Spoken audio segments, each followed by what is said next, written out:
तो hello my dear students, welcome back to JTB classes. Guys, आज का हमारा टॉपिक है +2 साइंस के लिए। टॉपिक का नेम है आरएमएस और mean value of alternating current and EMF. तो इस टॉपिक तक पहुंचे उससे पहले किसके ऊपर जाना पड़ेगा कि अल्टरनेटिंग करंट है क्या। चैप्टर नया स्टार्ट करने लगे हैं अल्टरनेटिंग करंट, तो पहले उसको समझिए कि अल्टरनेटिंग करंट है क्या। अब तक आप लोगों ने जो कुछ पढ़ा वो पढ़ा था एक DC source. DC source means what कि ऐसे हमारे पास एक जो करंट का सोर्स है वो एक क्या है, डीसी है। DC means direct current. Direct current means कि अगर टाइम के साथ मैं इस करंट की वैल्यू बनाऊं तो वो क्या रहेगी, जो कांस्टेंट करंट यहां से फ्लो कर रहा था वही रहेगा। वो अपनी ना तो वैल्यू को चेंज करेगा, जो यहां से करंट बनकर निकला वो वही करंट रहेगा टिल जब तक ये बैटरी वर्कआउट नहीं कर रही। अगर वो मीन्स अभी ये बैटरी जितना करंट पैदा कर रही है वो उतना ही करंट पैदा करेगी। हाँ, अगर ये डिफ्यूज होगी, बैटरी खत्म हो रही, तभी इसका करंट कम होगा, बट समय के साथ इस करंट की जो वैल्यू है वो एक ही साइड रहेगी और एक कांस्टेंट एम्पलीट्यूड की रहेगी जब तक ये बैटरी फुली चार्ज है।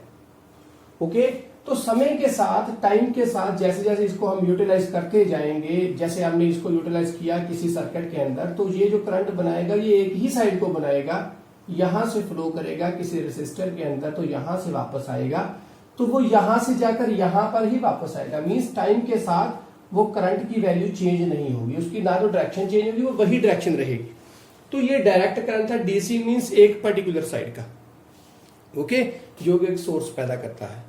अब जो पढ़ेंगे वो है अल्टरनेटिंग सोर्स करंट, कि जो अल्टरनेटिंग सोर्स हमारे पास है वो करंट कैसा पैदा करते हैं। तो उसको कैसे पढ़ेंगे वो देखिए। मान लो हमारे पास एक ये रेसिस्टर है, तो इसके लिए जो हम बैटरी, यहां पर बैटरी ऐसे थी, यहां पर अल्टरनेटिंग सोर्स का सिंबल ये बना, तो ये भी क्या पैदा करेगा, ईएमएफ। ये भी एक वोल्टेज पैदा करेगा। ये रहा आर। तो अब ये करंट कैसा पैदा करेगा, वो पैदा करेगा कुछ समय के साथ। समय के साथ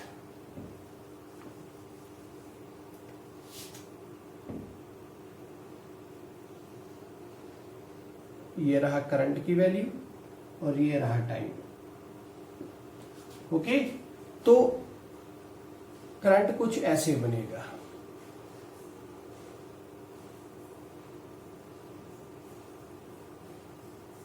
ओके, इसके बाद फिर से अब आगे जाएंगे तो वे करंट कुछ ऐसे फिर से बनेगा, कुछ ये, और उसके बाद फिर से ऐसे ऐसे रेगुलरली आगे चलता जाएगा। तो ये वाला करंट और ये करंट दोनों में फर्क क्या है। अब ये डायरेक्ट करंट हुआ और ये क्या, अल्टरनेटिंग। अल्टरनेटिंग में अल्टर का मीन्स है जो चेंज हो रहा है, जो रेगुलर इंटरवल, नेटिंग मीन्स किसी तरीके के साथ, अल्टरनेटिंग करंट, और चेंज कौन हो रहा है, करंट। तो वो करंट जो किसी पर्टिकुलर टाइम के बाद, एक पर्टिकुलर टाइम पीरियड के बाद, या पर्टिकुलर वर्ड है तो देयरफॉर आप ये भी कह सकती हो कि एक प्रॉपर टाइम के बाद, पीरियोडिकली, कुछ भी आप वर्ड बोल दो कि टाइम पीरियड क्या रहे, फिक्स, उतने टाइम के बाद वो अपने आप को बार बार रिपीट करेगा। अभी यहां पर क्या है, मान लो उसने यहां से लेकर यहां तक पहुंचा, तो हाफ टाइम के लिए ये रहा, अगले हाफ टाइम के लिए ये हुआ। तो अगर मैं इतने पूरे टाइम की बात करूं, ये हमारे पास इतने टाइम के बाद वो सिग्नल फिर से अपने आप को जैसे यहां पर रिपीट किया था वैसे ही यहां पर फिर से रिपीट करेगा। और इतने टाइम के बाद ये जब टाइम हो गया तो ये भी टाइम और ये भी टाइम फिक्स है। तो देयरफॉर अगर टाइम फिक्स रह रहा है जिसके अंदर वो सिग्नल चेंज कर रहा है अपने आप को, तो वो टाइम क्या होता है, पीरियोडिकली। ओके, कि पीरियोडिसिटी फॉलो कर रहा है, एक पर्टिकुलर पीरियड के बाद वो अपने आप को रिपीट कर रहा है। तो यहां से फिर से आगे स्टार्ट होगा। तो वो करंट जिसका मैग्नीट्यूड, अब मैग्नीट्यूड मीन्स व्हाट, ये करंट का लेवल क्या रहा, यहां से लेकर यहां तक। अब ये मैक्सिमम लेवल कहां तक जाएगा, I0, इसको मैं लिख दूं कि मैक्सिमम करंट ये रहा। तो ये उसकी पॉजिटिव डायरेक्शन, ये नेगेटिव, ये पॉजिटिव और ये नेगेटिव। अगर ये पॉजिटिव है तो देयरफॉर ये कंफर्म है कि ये नेगेटिव होगी। फिर से ये पॉजिटिव, ये नेगेटिव, तो देयरफॉर एक्स एक्सिस से ऊपर ऊपर वाली टर्म्स जो है वो जो हमारे पास क्रस्ट बन रही है उसको हम पॉजिटिव बोलेंगे और जो ट्रफ बन रही है उसको हम नेगेटिव बोलेंगे। तो अब लगातार सिग्नल अपने आप को किसी पर्टिकुलर टाइम के बाद रिपीट कर रहा है, तो ये पॉजिटिव नेगेटिव, तो देयरफॉर ये करंट का लेवल इस साइड से ये पॉजिटिव हुआ, तो इस साइड से अगर ये नेगेटिव है तो इस साइड से ये नेगेटिव हुआ। जितना ये था उतना ही ये रहेगा टाइम पीरियड, और साथ में ये एम्पलीट्यूड ही हुआ ना। Peak current means maximum level का, तो अब ये कितनी मैक्सिमम ऊंचाई दे रहा है वो क्या हो गया, एम्पलीट्यूड। कितना उछाल आ रहा है इस करंट में, मैक्सिमम करंट कहां तक पहुंचेगा, यहां तक पहुंचेगा, तो वो हमारे पास क्या है कि ये उसका क्या हो गया, एम्पलीट्यूड पॉजिटिव की ओर, ये नीचे की ओर क्या हो गया, इसका एम्पलीट्यूड नेगेटिव की ओर। अब ये पॉजिटिव नेगेटिव का मतलब क्या है, करंट इस साइड से जाएगा तो ये हो गया पॉजिटिव, समझ में आई बात, ये हो गया पॉजिटिव। नेगेटिव मींस इस साइड से जाएगा, okay, positive negative positive negative positive negative positive negative and so on. यही क्या हुआ हमारे पास, सोर्स एसी का। तो देयरफॉर क्या हो रहा है, सिग्नल क्या लगातार चेंज होता जाएगा इसके अंदर से। तो अब चेंज होता जाना, अब यहां पर तो आर था, यहां पर आर है, बट ये अकेला क्या आर ही आएगा, ऐसा तो होगा नहीं। तो सच केसेस में आप यहां पर क्या पढ़ोगे, जब आप एसी को पढ़ते हो तो आप 2-3 थिंग्स और लेकर चलोगे साथ। वो क्या, एक आएगा इंडक्टर, क्यों आएगा बताता हूं, एक आएगा कैपेसिटर, और थर्ड तो हमारे पास है वो क्या है, रेसिस्टर। ये भी क्यों पढ़ेंगे ये भी बताते हैं। उससे पहले थोड़ा सा इसकी जो हमारे पास वेव शेपिंग तो बन गई, अब फॉर्मूला क्या होता है, इसको हम कैसे स्पेसिफाई करते, कैसे बताते हैं, उसे देखने के बाद इसको स्पेसिफाई करने का तरीका क्या था। जब डीसी था तो उसमें हम ऐसे लिख देते थे V = I × R, ओके, क्योंकि R अकेला होता था। अब तक आपने इंडक्टर और कैपेसिटर को एक साथ एक सर्किट के अंदर लगाकर नहीं पढ़ा, ओके। आप इधर इंडक्टर को पढ़ते हो, या आप इंडक्टर को आपने पढ़ा पिछले चैप्टर में, कैपेसिटर को पढ़ा था आपने पहले चैप्टर में। अब एसी सोर्स के साथ इसको पढ़ेंगे, बट अब अगर ये अकेला लगा था तो सच केस में जब ये अकेला आर हो तो ऐसे में आपने पढ़ा था सिग्नल, जो हमारे पास इक्वेशन थी वो थी V = I × R।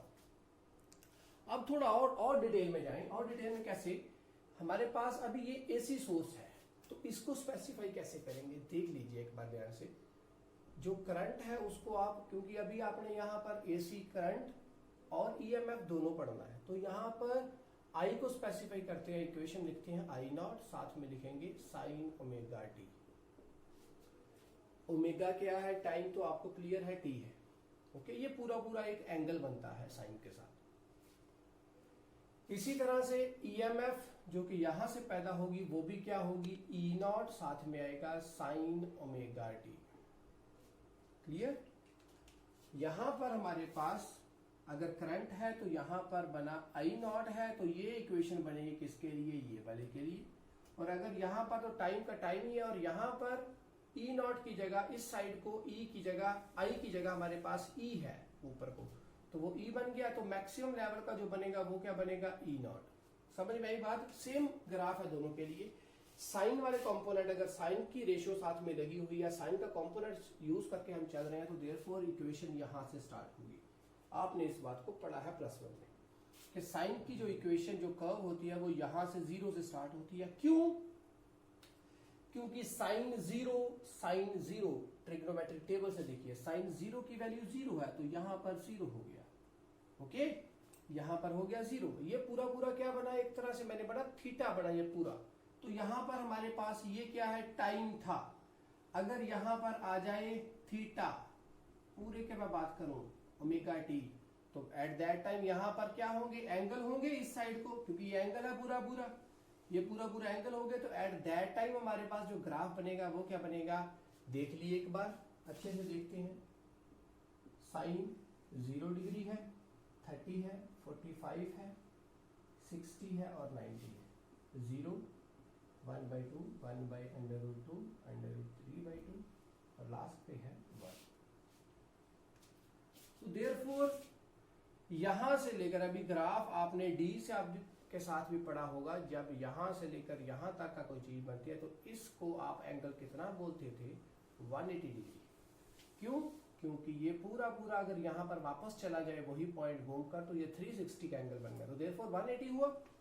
तो इसका मतलब यहां से लेकर यहां तक का, यहां पर अगर 0 है तो यहां पर क्या है? 180 डिग्री मीन्स पाई है। ओके, तो यहां से वापस ये एक पॉजिटिव हाफ साइकिल ऊपर वाला हो गया, ये नीचे का हाफ साइकिल मीन्स ये नीचे का हाफ साइकिल, तो यहां पर क्या होगा? 2 पाई। 2 पाई मीन्स व्हाट? 360 डिग्री। ओके, 2 पाई 360 हो गया, तो ये पूरा अभी 2 पाई है।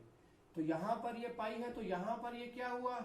पाई/2। पाई/2 मीन्स 90 डिग्री। तो 90 के ऊपर ये वैल्यू क्या है? इसकी मैक्सिमम है। मैक्सिमम किसकी है? आई की। और मैक्सिमम वैल्यू को हम लिखते क्या थे? I0। समझ में आई बात? तो यहां पर कैसे बना ये? अगर यही ओमेगा टी की वैल्यू क्या हो जाए? 90, ये 90 हो गया, तो साइन ओमेगा टी क्या हो गया? 1 हो गया, तो आई क्या बन गया? I0। समझ में आई बात?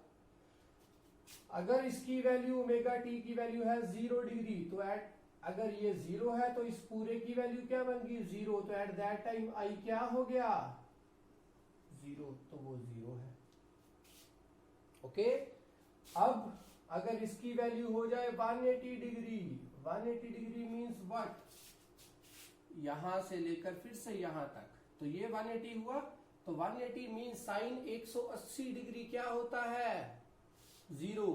तो इसके साथ जब इसी में करेंगे 0, तो ये 0 पूरा हो गया, तो आई फिर से क्या हो गया?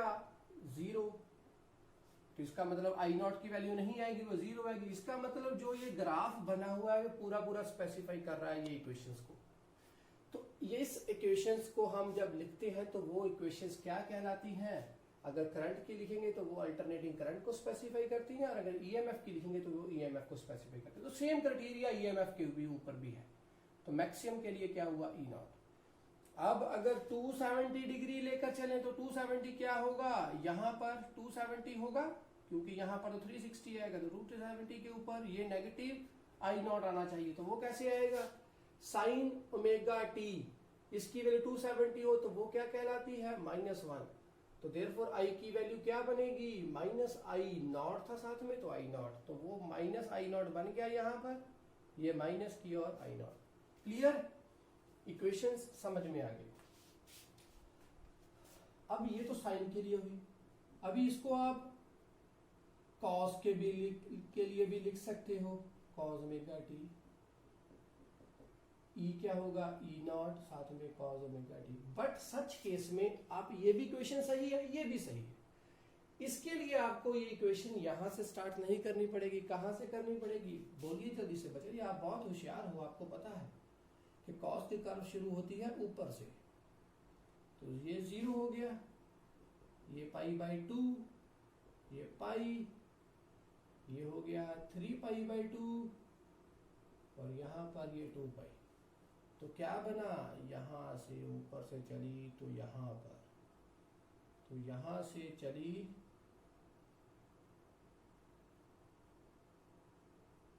तो फिर से यहां पर नेगेटिव में आएगी।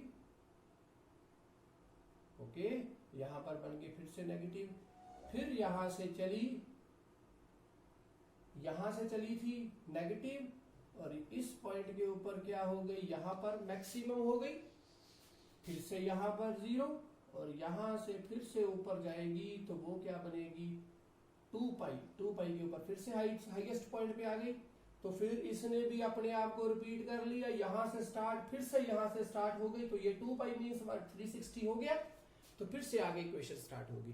तो इसको इसी ग्राफ के साथ देखोगे तो फिर से ये इक्वेशन जो है इस ग्राफ को पूरा स्पेसिफाई करेंगे। ओके, लगाकर आप देख सकते हो, 0 रखा गया, ओमेगा टी की वैल्यू 0 हो गई, तो ये ओमेगा टी था पूरा, इस साइड को I है या E है, आप खुद लिख सकते हो खुद भी, ठीक है। डिपेंड है कि आप किसको स्पेसिफाई, ई को स्पेसिफाई कर रहे हो तो यहां पर ई आएगा, आई को कर रहे हो तो यहां पर आई आएगा। अगर इसकी वैल्यू 0 है तो cos 0 की वैल्यू क्या हुई 1, तो एट दैट टाइम आई की वैल्यू क्या होगी आई नॉट, तो मैक्सिमम। तो ये अगर आई के लिए था तो ये क्या हो गया आई नॉट, इतना एम्पलीट्यूड है। ओके, समझ में आ गई बात। अगर बीच वाला कोई भी एंगल हो, जैसे एंगल हो जाए यहां पर इसी इक्वेशन के ऊपर, साइन के लिए देख लें, कॉस के लिए भी लग सकता है वही, कि इसकी वैल्यू अगर ओमेगा टी की वैल्यू हो जाए 30 डिग्री, तो 30 डिग्री के ऊपर क्या आएगा साइन 30 डिग्री 1/2, तो इसका मतलब एट दैट टाइम आई क्या होगा आई नॉट बाई 2, आधा होगा। तो इसका मतलब यहां से लेकर यहां तक 90 है, तो उसका बीच में आएगा 45 डिग्री, तो उसका भी थोड़ा सा और कम, ये 30 डिग्री हुआ, तो यहां पर ये कितना हो जाएगा इसके सेंटर तक। तो इसका मतलब अगर ये आई नॉट था तो इसका आधा क्या हुआ आई नॉट बाई 2, ये वाला पॉइंट। तो 30 के ऊपर ये आई नॉट बाई 2 बनता है। क्लियर? ऐसे ही आप स्पेसिफाई आगे के करते जाओगे, आपको पता चलता जाएगा। याद रखना इसका आधा मतलब 45 डिग्री के ऊपर आई नॉट बाई 2 नहीं आएगा, इस चीज के ऊपर चलना है आपको लेकर। अगर आपको बोल दिया जाए, आपको स्पेसिफिकली ऐसे ही बोल दिया जाए अगर कि ये साइन के लिए थिंग है हमारे पास, साइन 90 की वैल्यू है हमारे पास, हमें पता है मैक्सिमम है, तो आई की वैल्यू बनी आई नॉट। तो अगर आपको बोल दिया जाए कि 45 डिग्री के ऊपर क्या होगी, तो आप ऐसे नहीं लिखोगे आई नॉट बाई 2, नहीं, यहां पर क्या आप 90 के ऊपर मैक्सिमम है तो 45 के ऊपर आधी होगी, नहीं बच्चा जी, ऐसे नहीं करोगे आप। इसके ऊपर वैल्यू फिल करके देखोगे 30 डिग्री के ऊपर क्या आएगी आई नॉट बाई 2, क्योंकि ट्रिग्नोमेट्रिक रेशियो लगी है, तो वहां पर एंगल फिल करके देखिए, टेबल आपके पास है, समझ में आपको चीज आ जाएगी। तो ये हो गया क्लियर। तो इसके बाद थोड़ा सा और देखें अच्छे तरीके से, अब क्या पढ़ेंगे, अब आई हो गया है, ई हो गया है, तो एक बार देख लें किसको, आई को। हमें यहां पर आई और ई दोनों की वैल्यू पता है। अब यहां से इस इक्वेशन, दोनों में से किसी भी इक्वेशन को ले लो, जैसे आप इक्वेशन लेकर चल रहे हो, और यहां से भी कोई भी ले सकते हो, ठीक है। अब ये ओमेगा क्या बनेगा बच्चा जी, ओमेगा क्या था, +1 में पढ़ा था, एंगुलर वेलोसिटी। एंगुलर वेलोसिटी क्या होती है 2 पाई एफ, एफ मीन्स फ्रीक्वेंसी, यहां पर म्यू आएगा, एफ भी लिख सकते हो, गलत नहीं होगा।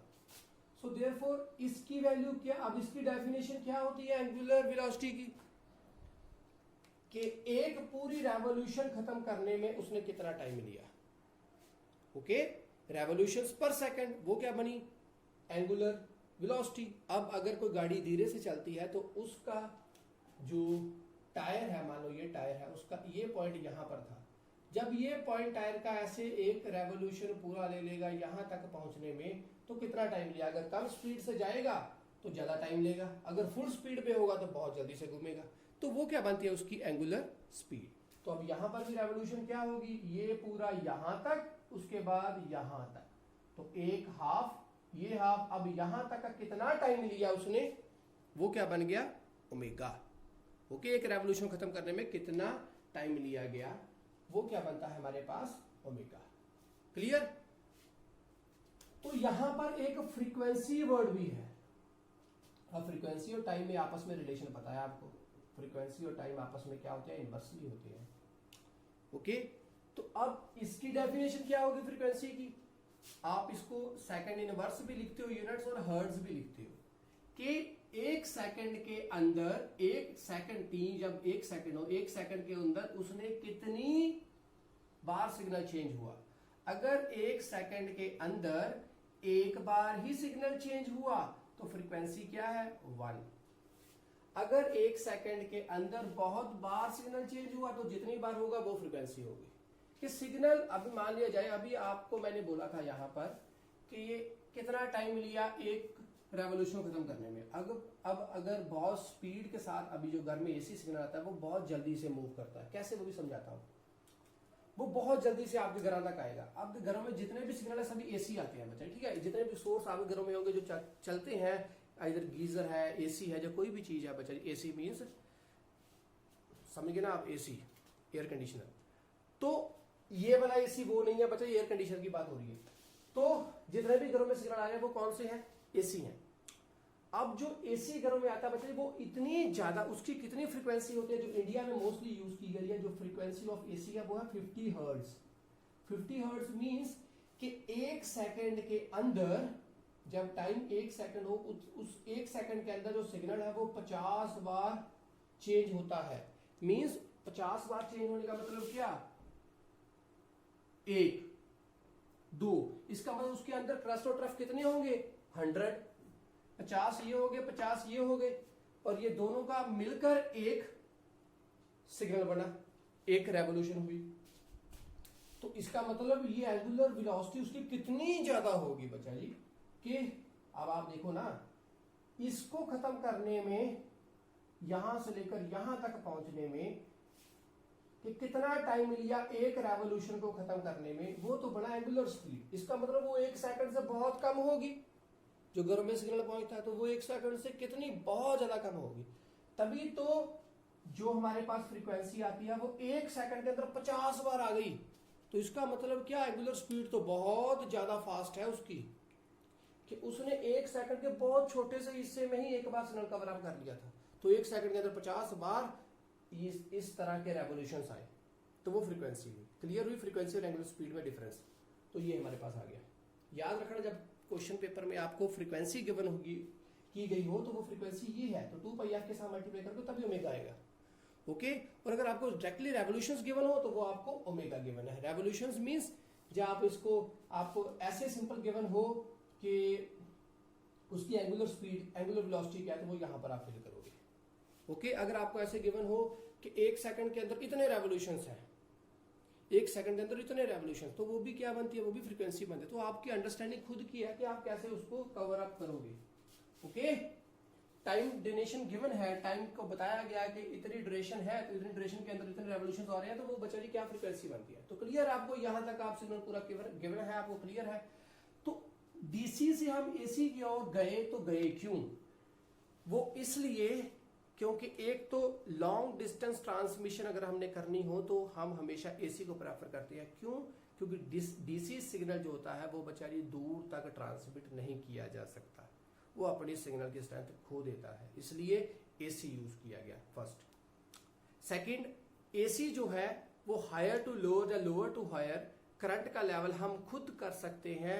मींस करंट का लेवल बढ़ा सकते हैं, लेस भी कर सकते हैं, वोल्टेज का लेवल बढ़ा सकते हैं, लेस भी कर, वोल्टेज मींस ईएमएफ, तो वो एसी में करना बहुत आसान है रेदर देन डीसी में। और एसी में किसके साथ किया जाता है, ट्रांसफार्मर की हेल्प के साथ। ओके। वैल्यू को बढ़ाना है या लेस करना है वो हम आप आगे जाकर पढ़ेंगे ट्रांसफार्मर। तो 2 रीजन आपको पता चल गई, एक क्या, लॉन्ग डिस्टेंस ट्रांसमिशन के लिए एसी बेस्ट है, और सेकंड वैल्यू को बढ़ाना। एसी को अगर हम जो करंट है उसकी वैल्यू को इंक्रीज करना तो हम स्टेप अप यूज करते हैं, सॉरी स्टेप डाउन यूज करते हैं। ओके। और अगर हमने स्टेप अप करना है तो उसके लिए स्टेप अप मींस वोल्टेज को बढ़ाना है, तो स्टेप अप के में क्या होगा, वोल्टेज का लेवल लेस से ज्यादा किया जाता है स्टेप अप में, बट करंट स्टेप अप में क्या होता है लो, वो हम आगे जाकर पढ़ेंगे। ठीक है। स्टेप अप और डाउन कैसे होगा वो भी आगे जाकर पढ़ेंगे। ठीक है। तो ट्रांसफार्मर की हेल्प के साथ हम स्ट्रेंथ को बढ़ा या कम कर सकते हैं, तो देयरफॉर हम एसी इसलिए भी प्रेफर करते हैं। तो यहां तक आप स्क्रीनशॉट लीजिए, प्रॉपरली जैसे जैसे बोला गया वैसे वैसे ही लिखना बच्चा जी, कोई भी चीज मिस मत करना। ओके। तो इसके बाद थोड़ा सा एक टॉपिक और रह गया, वो हमारे पास ये था, इसको भी हम यूज कर ले कि इंडक्टर और कैपेसिटर और रेसिस्टर को यूज क्यों किया गया। अब इंडक्टर और कैपेसिटर, रेसिस्टर तो हम यूज करेंगे, तो ये तो लगातार यूज करता जाएगा। तो जब हम रेसिस्टर को कभी भी करंट प्रोवाइड करते थे तो एट दैट टाइम उसी वक्त उसके अंदर से करंट फ्लो करके आगे पहुंच जाता था वापस। तो इसका मतलब एक ट्रांजिएंट टाइम नहीं लेता था। ट्रांजिएंट करंट एक वर्ड नया आपके लिए समझ में आएगा अभी, तो वो हम पढ़ेंगे। वो क्या है, जब करंट प्रोवाइड किया गया किसी भी सोर्स को, तो मान लो अगर रेसिस्टर है तो एट दैट टाइम जब उसको करंट दिया गया तो वो जीरो से, अभी यहां पर ये बैटरी ऑफ कंडीशन में है, स्विच मैंने क्लोज नहीं किया, तो एट दैट टाइम करंट क्या है, इसके अंदर जीरो है। जैसे ही मैंने स्विच को ऑन किया एट दैट टाइम जीरो से लेकर मैक्सिमम लेवल में करंट पहुंच गया एकदम से। ओके। तो वो कब पहुंचता है, जब अकेला रेसिस्टर लगा हो। ओके। यहां पर भी ओके, एकदम से पहुंच जाएगा। बट जब हमारे पास क्या हो, जैसे यहां पर भी हो गया और चाहे वो एसी भी लगा हो, एट दैट टाइम भी क्या होगा, अगर आर अकेला लगा है तो करंट जो है वो बहुत जल्दी से पहुंच जाएगा कहां तक, यहां तक। अगर अकेला आर है, उसमें इंडक्टर नहीं है, उसमें कैपेसिटर नहीं है, ओके याद रखना, इंडक्टर नहीं है, कैपेसिटर नहीं है, करंट का लेवल एकदम से जैसे ही वो जीरो है एट दैट टाइम उसके पास भी जीरो होगा, जैसे ही वो मैक्सिमम हुआ एट दैट टाइम उसके पास भी मैक्सिमम होगा। ओके, सो वोल्टेज और करंट दोनों साथ साथ चलते हैं। तो वोल्टेज करंट साथ साथ चलने का मतलब वो भी आगे जाकर समझ में आएगा आर वाले केस में। ओके, तो जैसे ही करंट का लेवल बढ़ा तो करंट उसी वक्त इसके अंदर पूरा होगा। बट इंडक्टर और कैपेसिटर में ऐसा नहीं होता। इंडक्टर और करंट कैपेसिटर जैसे ही किसी सर्किट के अंदर में लगे हो तो वो यहां पर तो यूटिलाइज नहीं होंगे, उसको हम यहां पर जब यूज करेंगे एसी के अंदर, एट दैट टाइम क्या होगा बच्चा जी, यहां पर इंडक्टर को यूज नहीं कर सकते। क्यों भाई, बोलो सो सही, क्यों नहीं कर सकते? वो इसलिए क्योंकि करंट का लेवल क्या होगा, सेम, करंट चेंज नहीं करेगा। और जब इंडक्टर के अंदर करंट हम प्रोवाइड करते थे एट दैट टाइम अगर वो करंट चेंज ना करे तो उसके अंदर ईएमएफ जो है वो पैदा नहीं होगी। समझ में आई बात? जब करंट का लेवल जीरो है एट दैट टाइम जैसे ही वो बढ़ेगा, स्विच को ऑन किया, जैसे ही वो उसके अंदर से इंडक्टर के अंदर से करंट जाएगा तो करंट का लेवल जीरो से मैक्सिमम हुआ तो एट दैट टाइम उसके अंदर एक ईएमएफ पैदा होगी जो कि उसको अपोज करने की कोशिश करेगी। क्योंकि करंट चेंज हुआ तो मैग्नेटिक फील्ड बनी, बाद में तो नहीं करेगी क्योंकि आराम से बाद में क्या है, एक डीसी सोर्स है तो करंट का लेवल चेंज नहीं हो रहा। जैसे ही करंट को क्या करेंगे, हम फिर से ऑफ कंडीशन में लगाएंगे, डीसी की बात कर रहा हूं अभी बच्चा जी। जैसे ही उसको हम ऑफ कंडीशन में करेंगे तो एट दैट टाइम क्या होगा, करंट का लेवल मैक्सिमम से जीरो हो गया। जैसे ही वो जीरो हुआ एट दैट टाइम क्या होगा, मैग्नेटिक फील्ड जीरो हो गई। तो मैग्नेटिक फील्ड जीरो तो फ्लक्स बन गई। तो at that time change in flux जो आई उसको अपोज करने की कोशिश करेगा, कौन सा, इंड्यूस्ड ईएमएफ। तो एट दैट टाइम क्या होगा, इंड्यूस्ड ईएमएफ फिर से पैदा होगी। तो देयरफॉर करंट में चेंज लाना बहुत जरूरी है अगर इंड्यूस्ड ईएमएफ हमें चाहिए इंडक्टर के अंदर। तो यहां पर क्या है, तो करंट में चेंज तो हम खुद दे रहे हैं, एक सेकंड के अंदर बच्चा जी कितनी बार वो चेंज हो रहा है। तो देयरफॉर करंट में लगातार चेंज आ रहे हैं। तो अगर इंडक्टर लगा हो तो एट दैट टाइम क्या होगा, करंट में चेंजेस आएंगी तो इंड्यूस्ड ईएमएफ होगी। तो इंड्यूस्ड ईएमएफ जो उसके अंदर पैदा होगी उसको अब खत्म करना पड़ेगा। तो इसका मतलब एट दैट टाइम इंडक्टर के अंदर एक वोल्टेज यूटिलाइज होगी। ओके, सो देयरफॉर वोल्टेज जो है वो उसके अंदर पैदा होती है, वो यूज करता है इंडक्टर को चलाने के लिए। क्लियर? अब क्या होगा देखिए, तो इतना अगर आपने कर लिया तो मैं थोड़ा सा इरेज करूंगा इसको समझाने के लिए, ठीक है? अब कैसे है तो सिंपल सा आप थोड़ा सा समझ ही लो। हमें पता है कि अगर मान लो मैंने यहां पर इंडक्टर भी लगा दिया, ओके, और यहां पर कैपेसिटर भी लगा दिया। अब अगर मैंने इंडक्टर लगाया तो एट दैट टाइम क्या होगा, अब ये सारे कैसे लगे हैं, सीरीज में लगे हैं। पैरेलल में भी बताऊंगा बाद में, अभी सीरीज में पढ़ना है मैंने। अब अगर ऐसे लगे हैं तो एट दैट टाइम क्या होगा, अगर मान लो मैं इसकी बात नहीं कर रहा, इसकी बात करूंगा, तो क्या होगा, इसके अंदर से अब लगातार करंट चेंज होगा तो ईएमएफ पैदा होगी जो कि अपोज करने की कोशिश करेगी। सो देयरफॉर लगातार ये कोई ना कोई वोल्टेज को यूज करेगा। इसका मतलब इसकी जो वोल्टेज ये तो यूज करेगा, कुछ ये भी यूज करेगा। समझ में आई बात? तो ये भी वोल्टेज कोई ना कोई यूज करेगा और बाकी इसके पास आएगी, क्योंकि ये वोल्टेज जैसे डीसी वाले केस में बढ़ती थी वैसे ही बढ़ेगी सीरीज वाले केस में। ओके, सो देयरफॉर कुछ वोल्टेज ये भी यूज करेगा। वो कैसे, अभी समझते हैं कैसे। हमें पता है ईएमएफ जो होगी वो क्या थी, L D by D T. अब इंड्यूस है तो सेल्फ इंडक्शन होगी।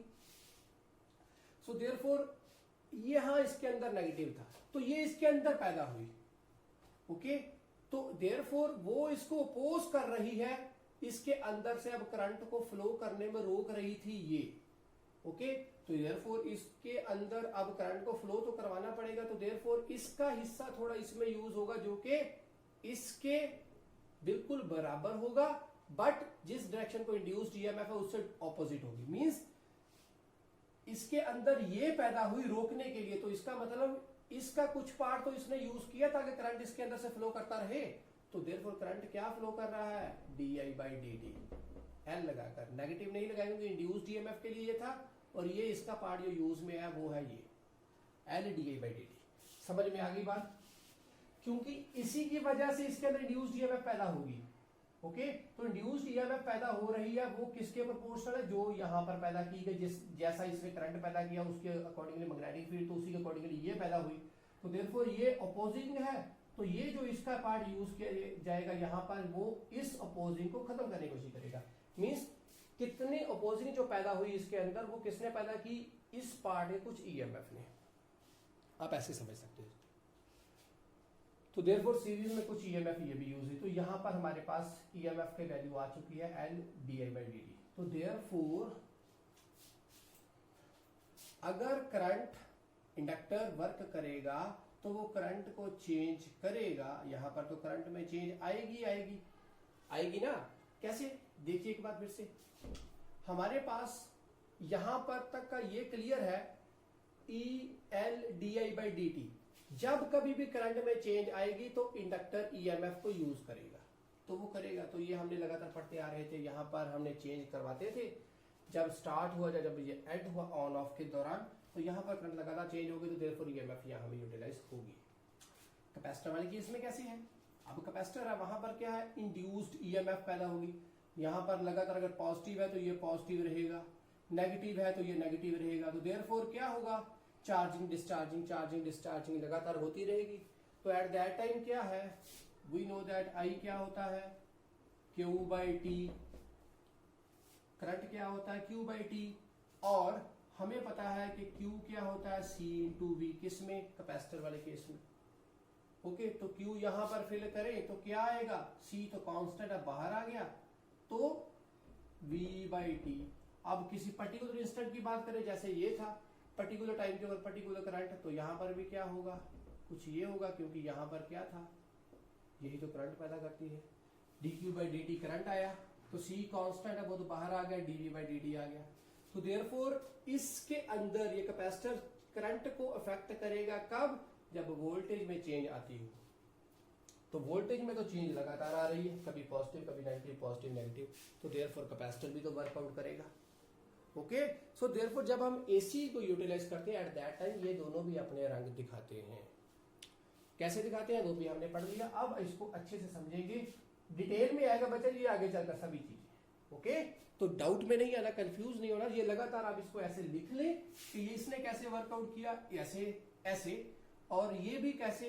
हमारे पास हमें पता है करंट कैसे बनेगा, क्योंकि जब वोल्टेज में चेंज आएगी, तो वोल्टेज में चेंज तो लगातार AC वाले केस में आ जाएगा, कभी पॉजिटिव है कभी नेगेटिव है, तो देयरफॉर करंट तो आएगा ही। क्लियर? मारो जल्दी से स्क्रीनशॉट, इसके बाद स्टार्ट करते हैं आगे। तो बच्चों नेक्स्ट टॉपिक है हमारे पास। अब जो हमारा मेन टॉपिक आज का हम उसे स्टार्ट करेंगे, वो क्या है? मीन और RMS वैल्यू किसी भी अल्टरनेटिंग करंट या EMF की। तो साथ साथ में चलेंगे, सबसे पहले मीन करेंगे और उसके बाद RMS करेंगे। ओके, सो इस पार्ट को, इस बोर्ड को हम दो पार्ट में डिवाइड कर लेते हैं, दोनों को साइड बाय साइड करेंगे। ओके, सो सबसे पहले है हमारे पास mean value of AC current. तो यहां पर लिखूंगा मैं मीन वैल्यू ऑफ अल्टरनेटिंग। अब यहां पर अल्टरनेटिंग EMF होता है, बट लिखेंगे हम इसको AC ही। ओके, कि अल्टरनेटिंग करंट की जो EMF है AC EMF। ओके, बट जब हम इसको बोलेंगे तो वो अल्टरनेटिंग EMF ही होगी। ओके, तो अब दोनों को साइड बाय साइड इकट्ठा करेंगे। सबसे पहले जो मेन चीज है कि इसको आप बताओ कि ये मीन वैल्यू क्या है।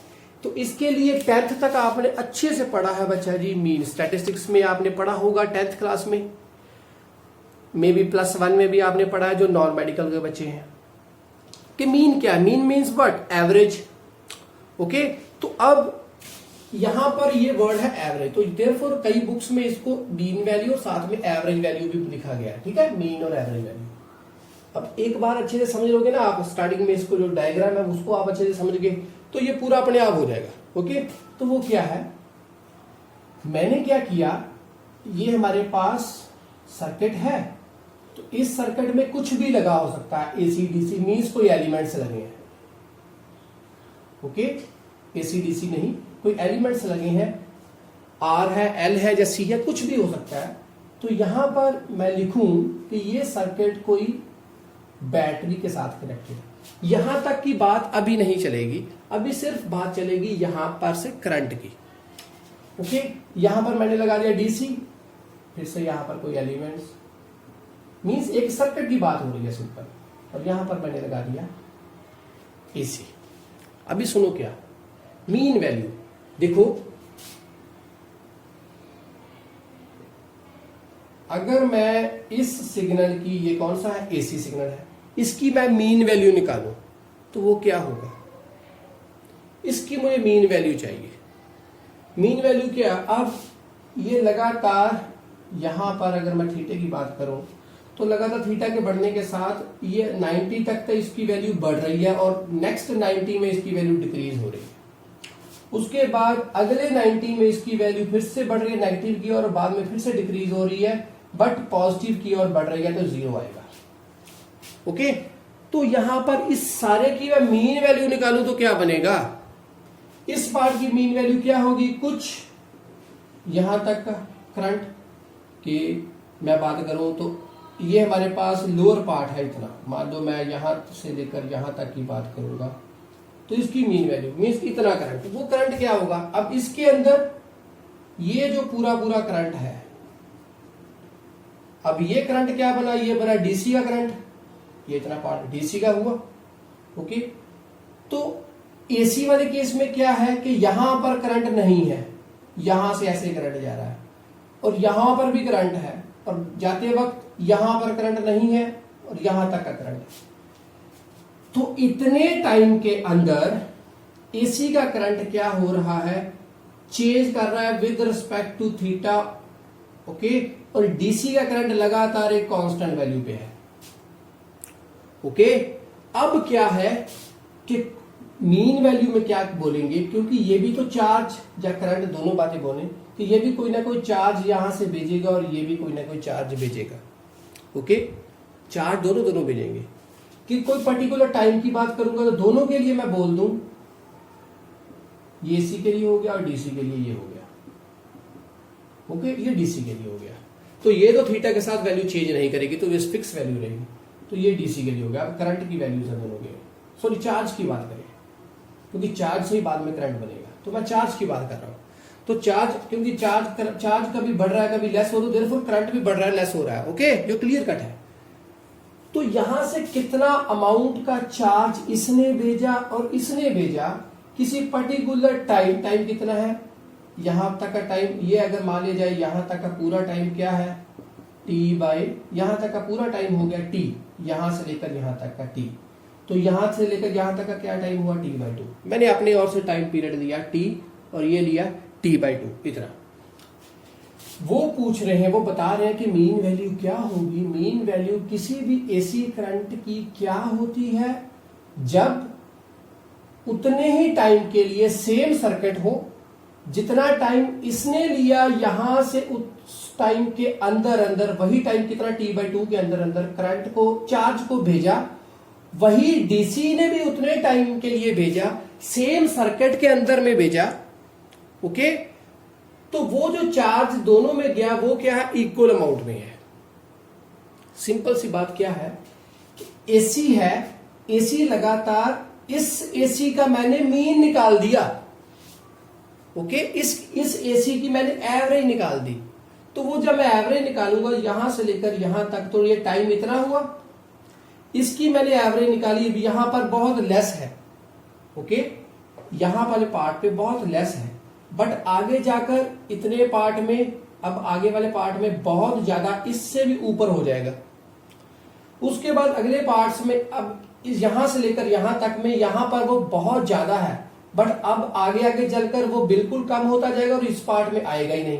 तो देयरफॉर ये ऊपर जो मैक्सिमम पार्ट था, इतना जो पार्ट है, इसको भी मैं एवरेजली डिवाइड कर दूं इस पार्ट में, यहां पर के पार्ट में यूटिलाइज करूं, यहां पर पार्ट में यूटिलाइज करूं, तो ये पूरा क्या बनेगा, ये एसी करंट का जो यहां पर चार्ज भेजा गया इतने टाइम में, वो कितना चार्ज होगा, उतना ही चार्ज होगा जो कि एक डीसी भी भेज रहा है। तो ये एक तरह से क्या बन गया, डीसी बन गया। तो क्या लिखोगे, अभी समझ में अगर आ गया आपको तो आप इसको कैसे बताओगे, कैसे समझोगे कि मीन वैल्यू किसी एसी करंट की वो क्या होती है, इज कितनी होगी, उतनी ही होगी जितनी के एक स्टेडी करंट मीन्स एक डीसी सोर्स ने भेजी गई, सेम टाइम में भेजी गई, जितने में एसी भेज रहा था उतने में डीसी ने भेजा, सेम सर्किट के लिए भेजा गया। मीन्स क्या कि इस एसी का बच्चा जी क्या निकाल दिया, मीन निकाल दिया यार, कि इतने पार्ट के अंदर अब करंट बहुत ज्यादा लेस था, तो मैंने क्या किया, अब आगे जाकर बहुत ज्यादा होगा तो इस पार्ट को इस पार्ट के अंदर डिवाइड कर दो, इस पार्ट में बांट दो, तो वो क्या, अभी देखो यार एक और अच्छे से बात और समझो अच्छे से, मैंने क्या किया, पूरे एंगल के साथ बताऊंगा इसको, अब एंगल की बात करूंगा।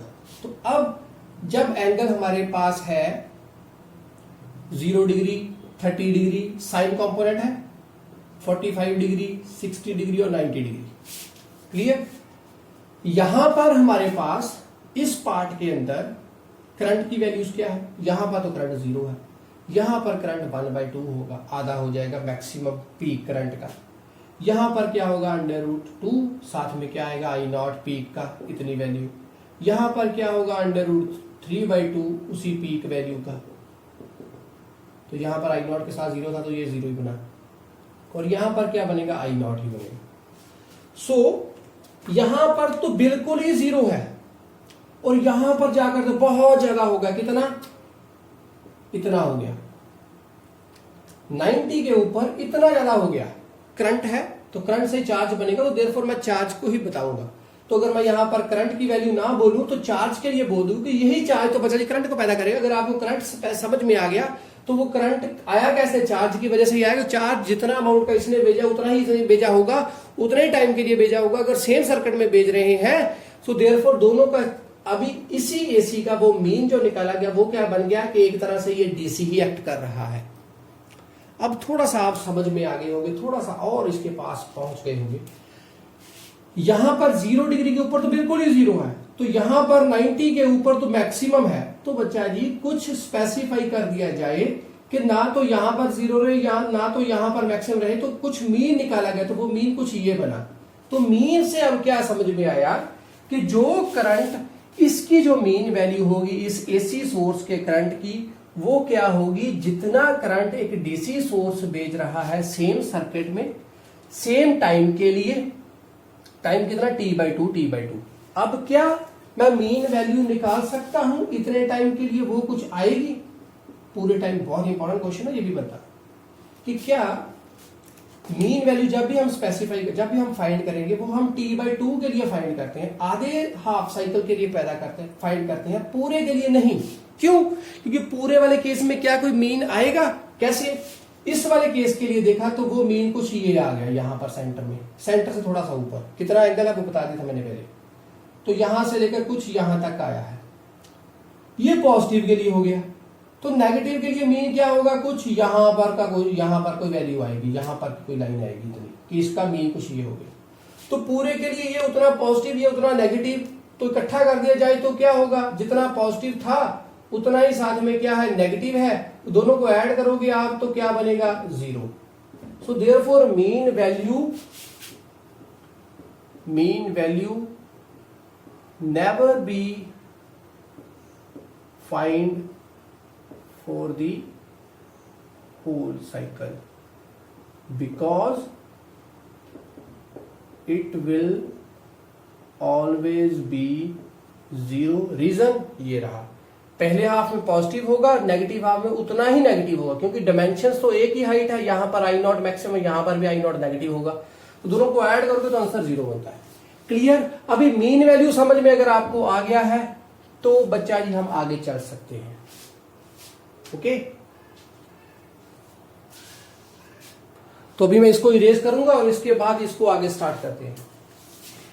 ओके, तो अब पहले करंट के लिए पढ़ दिया जाए, तो ईएमएफ के लिए भी क्या होगा, वो डेफिनेशन जो है करंट के लिए वही ईएमएफ के लिए भी होगी। अब यहां पर करंट की बात हो रही थी, यहां पर ईएमएफ की बात होगी कि mean value of an AC EMF, alternating EMF is that the amount of charge produced by a steady source, means DC source, for the same time for the same circuit as is done by the AC current source.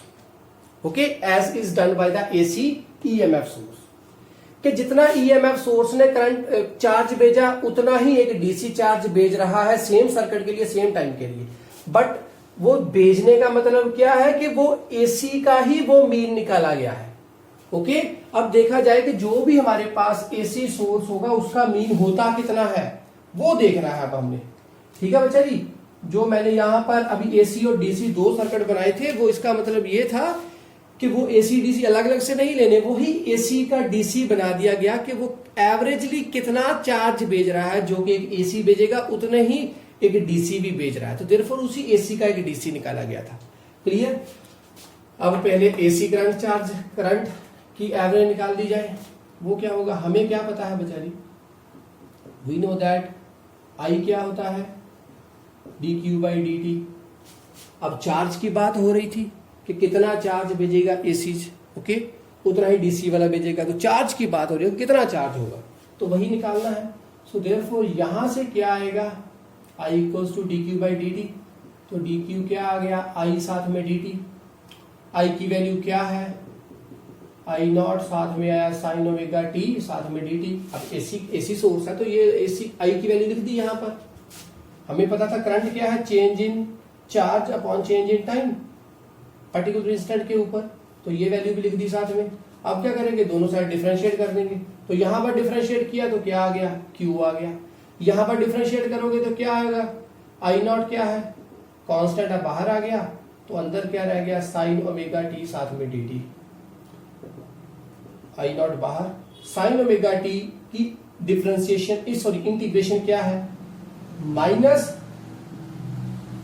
cos omega t, ये अब sign की कर दी cos omega t। अब अंदर के angle की करेंगे तो जो साथ में t के जो लगा है वो कहां पर आएगा, नीचे। ओके, तो लिमिट्स भी कोई ना कोई होनी चाहिए। तो मैंने अभी आपको बोला था कि वो पूरे हाफ सर्कल के लिए क्या लगेगी, नहीं, कितने के लिए लगती है, हाफ के लिए। तो हाफ मीन्स 0 से लेकर t/2। अगर पूरा टाइम पीरियड क्या है, पूरे सर्कल, पूरे एक रेवोल्यूशन का t है, तो उसका आधा क्या हुआ, t/2, हाफ सर्कल के लिए, हाफ रेवोल्यूशन के लिए, ओके, हाफ टाइम पीरियड के लिए। तो 0 से लेकर t/2 यहां पर हो गया लिमिट्स में। अब क्या करेंगे, माइनस I0 कॉज में पहले अपर लिमिट बाद में लोअर लिमिट, इसको ओमेगा को मैं बाहर ले जाऊं तो यहां पर लिख दिया मैंने कॉज ओमेगा, अपर लिमिट लिखूंगा तो t/2 आ गया, माइनस लोअर लिमिट लिखूंगा तो 0 आ गया। तो फिर से यहां पर वैल्यू लिखें, अपर और लोअर दोनों लिख दी है। अब ओमेगा की वैल्यू क्या होती है, cos 2πf, f को लिखेंगे 1/t, तो क्या आएगा 2/t, तो यहां पर क्या था, t/2 भी था साथ में, माइनस यहां पर f 2πf था ना, तो इसको क्या लिखूंगा 1/t, तो क्या बन गया 2π/t, तो यही लिखा यहां पर। ओके, यहां पर cos 0 है, cos 0 की वैल्यू क्या होती है, 1। क्लियर, cos 0 की वैल्यू होगी 1, तो यहां पर इसकी वैल्यू लिखनी है। अभी यहां पर t के साथ t गया, 2 के साथ 2 गया। cos पाई की वैल्यू क्या है, अभी cos पाई मीन्स व्हाट, यहां से देखो, यहां से चले हम, तो यहां पर ये 90 था, तो ये क्या था, पाई था, तो उसकी वैल्यू क्या हुई, नेगेटिव वाले साइड पे I0। ओके, तो मैक्सिमम का नेगेटिव वाला पार्ट, तो यहां पर इसकी वैल्यू भी क्या होगी, cos पाई की वैल्यू आ गई -1, तो यहां पर भी -1 है, तो ये I0 जो साथ में था वो वहां पर वापस बाहर लगा हुआ है। ओके, थोड़ा सा आपको देखने में यहाँ पर प्रॉब्लम आ रही होगी बच्चे, तो यहाँ पर इसको मैं थोड़ा सा साइड पे करूंगा, यहाँ पर लिख दो बच्चे जाकर। तो यहां से हमें चार्ज क्या मिलेगा, I0 के बाहर लगा है ओमेगा, साथ में है माइनस और यहां पर क्या बनेगा, cos पाई बोला था कितना, -1, यहां पर भी क्या है -1। ओके, तो चार्ज क्या बन गया अभी यहां से, माइनस माइनस हो गया प्लस 2I0/ω। क्लियर, इतना हो गया। तो ये आ गया हमारे पास कहां से, एसी सोर्स से। ओके, अब क्या, एक बार फिर से डेफिनेशन पे आओ। इसका मीन मीन्स व्हाट, वही मीन जो कि ये करंट जितना चार्ज भेजेगा उतना ही चार्ज एक डीसी सोर्स भेजे, एक स्टडी करंट भेजे। स्टडी करंट मीन्स एक डीसी सोर्स। ओके, तो जितना ये भेज रहा है चार्ज उतना ही कौन भेज रहा है, एक स्टडी करंट। तो स्टडी करंट क्या है, इसी का मीन। ओके, तो इसी का मीन वो क्या हुआ, Im। ओके, तो इसका तो चार्ज दोनों का क्या, जितना ये वाला एसी करंट सोर्स जो है वो करंट भेज रहा था I। ओके, वो I लगातार वेरी कर रहा है, कभी 0 है कभी बहुत ज्यादा है, तो उसका मीन आ गया Im। तो देयरफॉर जितना ये करंट चार्ज भेज रहा है वो क्या है, Q, तो उतना ही ये अमाउंट का चार्ज भेजे। चार्ज दोनों का क्या हो, सेम टाइम के लिए हो, ठीक है जी, सेम सर्किट के लिए हो, ठीक है जी, सेम सर्किट के लिए। तो सर्किट हमने वही रखा जो सर्किट पहले था। ओके, चार्ज दोनों का क्या है, सेम है, टाइम दोनों का सेम है। तो मैं क्या लेकर चलूं अब, इसका मतलब यहां से अगर मैं बोलूं कि अगर उसका मीन करंट क्या है, स्टडी करंट जो है वो है Im, तो वो क्या बनेगा, चार्ज अपॉन टाइम होगा। ओके, अब यहां पर वो चार्ज अपॉन टाइम है, dQ/dt नहीं है, क्योंकि टाइम के साथ चार्ज वेरी नहीं कर रहा। यहां पर वेरी कर रहा था इसलिए ये लिखा, क्योंकि ये एसी सोर्स के लिए था। कभी टाइम पे चार्ज कम था कभी ज्यादा था, बट यहां पर ये स्टडी के लिए है। तो देयरफॉर जितना करंट 1 सेकंड के अंदर गया अगले सेकंड में भी उतना ही जाएगा, तो देयरफॉर मीन आ रहा है, तो वो क्या होगा, Q/T। क्लियर बच्चा जी, समझ में आ गई बात। तो यहां पर लिखूंगा Q क्या होगा फिर, IMT = Q। तो ये Q की वैल्यू यहां पर फिल करें। ओके, तो ये आ गया किससे, एसी से। Q दोनों का सेम है, बोला गया Q दोनों सेम अमाउंट का चार्ज भेजेंगे। तो ये इक्वेशन में अब लगाऊंगा यहां पर, तो क्या बनेगी, वो इसके लिए लगाए और इसके लिए भी लगाए, तो वो इसकी क्या बनेगी, IMT = यहां पर क्या बना, 2I0/ω। क्लियर। अब दोनों का टाइम भी क्या हो, सेम। तो यहां पर टाइम मैं क्या लेकर चल रहा था, T/2, तो यहां पर भी टाइम क्या होना चाहिए, T/2। क्लियर। तो यहां पर T/2 कैसे आएगा, ओमेगा की जगह मैं क्या लिखूंगा, 2πf की जगह T आ गया, तो T चला गया, नीचे था T तो वो चला गया T यहां पर ऊपर। ओके, यहां पर T चला गया ऊपर, ये 2 के साथ 2 गया, ये T के साथ ये T गया, तो क्या रह गया, Im = ये 2 नीचे है तो ये चला गया ऊपर, 2I0/π।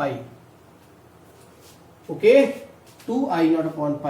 तो यहां से हमें Im मीन करंट की वैल्यू आएगी, इसी का एसी करंट का मीन, तो वो क्या होगा, 2I0/π की वैल्यू क्या, 22/7, 7 गया ऊपर, तो ये 14/22, साथ में क्या है I0, तो मीन क्या होता है, यहां से इसको कैलकुलेट करेंगे 0.63, साथ में आएगा I0, तो ये उसका मीन बना।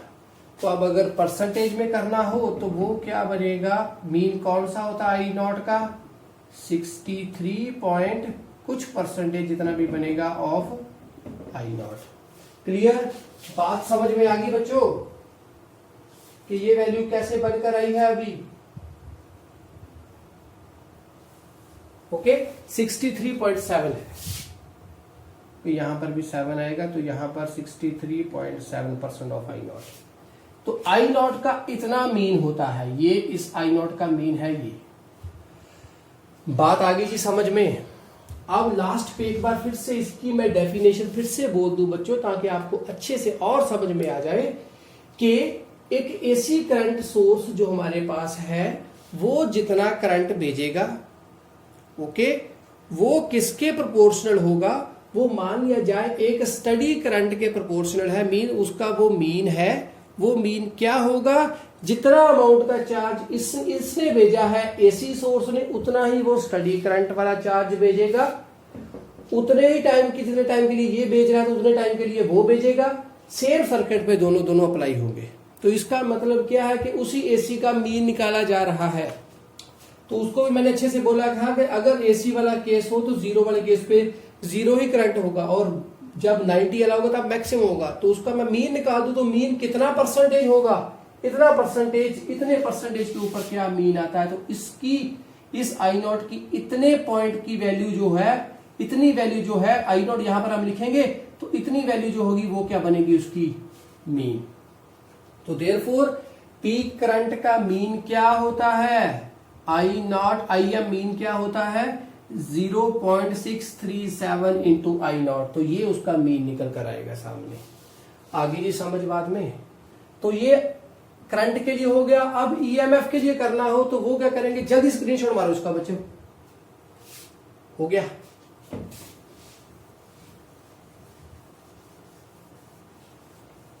तो यहां पर एक बार मैं लिख दूं कि इसकी वैल्यू आई क्या है। इसका हमारे पास मीन जो आया है वो आया है 63.7% ऑफ आई नॉट, जहां 0.637 ऑफ आई नॉट। तो ये हमारे पास मीन आया था। अब इसका मीन निकालना है, तो ये है ईएमएफ वाला केस। तो इसको भी बच्चों ऐसे ही करोगे जैसे आप ऐसे इसको कर रहे थे। यहां पर है हमारे पास डी क्यू क्या है, आई डी टी। ओके, तो आई की वैल्यू क्या है, आई की वैल्यू क्या है, ये हमारे पास आई है। तो we know that V equals to I into R. तो आई क्या बनेगी, वी अपॉन आर। तो ये मैं यहां पर फिल कर दूं, तो वी की जगह यहां पर क्या लिखूंगा, ईएमएफ, और साथ में ये। ओके, तो ये हमारे पास आ गया ये केस। अब क्या होगा, ये आर साथ में लगता जाएगा, वैसे ही चलेगा। डी क्यू एक साइड, बाहर 1/r। तो ई की वैल्यू क्या होगी, ई नॉट साथ में आएगी साइन ओमेगा टी, साथ में डी टी। इंटीग्रेट करेंगे तो यहां पर आ जाएगा Q, तो यहां पर आएगा ई नॉट बाई आर। तो यहां पर क्या होगा, इसकी इंटीग्रेशन की, तो इसकी इंटीग्रेशन की वैल्यू क्या आई थी हमारे पास, ये रही वैल्यू। ओके, ओमेगा भी साथ में आएगा, वो भी बाहर निकाल दिया। ओके, जो यहां पर, अभी यहां पर तो ओमेगा नहीं आया, तो यहां पर जब इसकी इंटीग्रेशन खोलोगे तो आपके साथ ओमेगा भी निकल कर आएगा बाहर में, इससे ही जैसे यहां पर आया था। तो पूरा केस कर ही लेते हैं। चलो, ये इसके साथ हो गया, साथ में ओमेगा आया, तो ये क्या बन गया, माइनस लगा, साथ में cos omega T by omega. तो यहां पर डी टी, टी की वैल्यू 0 से लेकर 1/t/2 तक वैल्यू फिल की, लिमिट्स फिल की। तो आंसर क्या आएगा, तो यहां से Q हमारे पास बनकर आया minus E naught by R, साथ में आ गया ओमेगा। ओके, तो यहां पर बना -2 गया, तो -2 अंदर था, तो यहां पर भी आ गया 2। ओके, थोड़ा एक स्टेप मैंने स्किप कर दिया बच्चों। ओके, तो ये बन गया हमारे पास। अब क्या करेंगे, फिर से मीन वाला केस है, तो देयरफॉर उसके लिए भी क्या करूंगा मैं, मीन किसका है, मीन चाहिए यहां पर ईएमएफ का चाहिए, कि जो कि सेम अमाउंट का चार्ज भेजे सेम अमाउंट के टाइम के लिए और सेम अमाउंट के सर्किट, सेम सर्किट के लिए। तो यहां पर मीन किसका आएगा, उसी का आएगा। तो वो क्या होगा, ईएम इक्वल्स टू, ईएम है तो वो पैदा करेगा आई इंटू आर। ओके, आर आएगा, तो यहां पर आई इंटू आर आ गया। तो इसकी वैल्यू अब यहां पर मैं जाकर फिल करूंगा, इसी की वैल्यू यहां पर जाकर हम अगर फिल कर देंगे तो वो क्या बनेगा, हमें चाहिए क्या, Q चाहिए। तो देयरफॉर यहां से Q भी क्या आएगा, ये मीन है तो ये भी मीन होगा, तो ये भी सर्किट सेम है। मीन ईएमएफ है तो मीन करंट उतना ही लेवल का, जितना लेवल की ईएमएफ होगी वो सेम अमाउंट का ही करंट भेजेगा ना। तो ये भी ईएम आ गया, तो ईएम की वैल्यू क्या थी, Q/T, साथ में है R। तो यहां पर बना ईएम, तो वैल्यू फिल कीजिए यहां पर जाकर।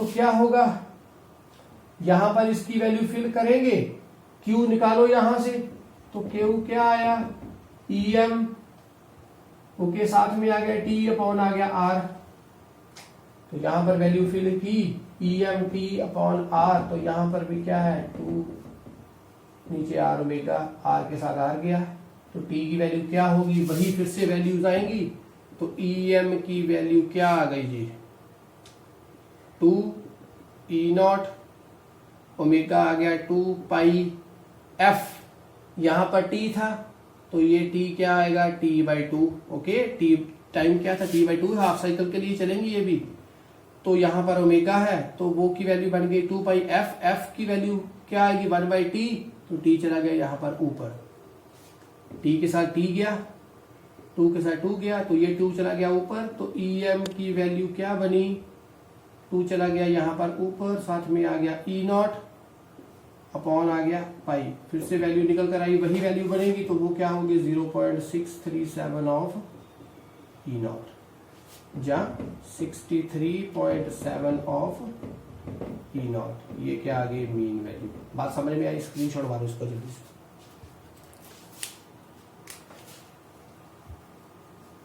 बच्चों समझ में आ गई ना पूरी चीज, वही करंट के लिए वही ईएमएफ के लिए, ओके। तो है क्या, यहां से इसको भी उसी तरीके समझे जैसे यहां पर पढ़ा, तो स्टडी के लिए था, ये भी स्टडी के लिए, तो यहां पर अकेला करंट पे लगेगा, करंट के लिए पूछ रहे थे, यहां पर करंट पे भी लगेगा, क्यों, क्योंकि ईएमएफ भी मीन है, तो ईएमएफ मीन है तो वो ईएमएफ आईएम भी भेजेगा, मीन करंट भेजेगा, तो मीन करंट की वैल्यू क्या है, Q/T है, तो Q निकालो और यहां पर फिल करो और आंसर आएगा यार। अब इसके बाद आरएमएस वैल्यू करेंगे, वो क्या है, root mean square value, topic है हमारे पास, वो है RMS value. RMS value means root mean square value of, एक है करंट की और एक चाहिए हमें किसकी, ईएमएफ की, तो वो क्या होगी। अब रूट मीन स्क्वायर वैल्यू क्या है, जैसे आपके घरों में बच्चों की जो वोल्टेज पहुंचती है, जो ईएमएफ घरों में आती है, वो होती है हमेशा 220 से 240 वोल्ट।